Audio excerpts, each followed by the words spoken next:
In this question, you have to identify the wrong statement.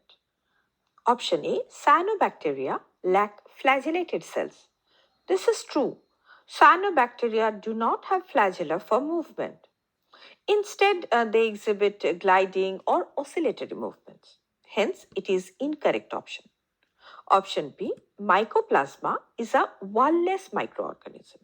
This is also true because Mycoplasma lacks a cell wall. Hence, it is incorrect option. Option C, bacterial cell wall is made up of peptidoglycan. This is also true.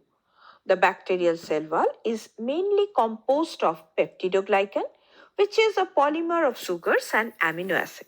Hence, it is incorrect option.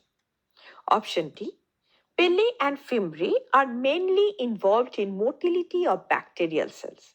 Now, this is wrong because these are primarily involved in adhesion to the surfaces of the host cell and in some cases conjugation, that is the transfer of genetic material. Bacterial motility is rather facilitated by flagella and not pili or fimbriae. Hence, it is the correct option.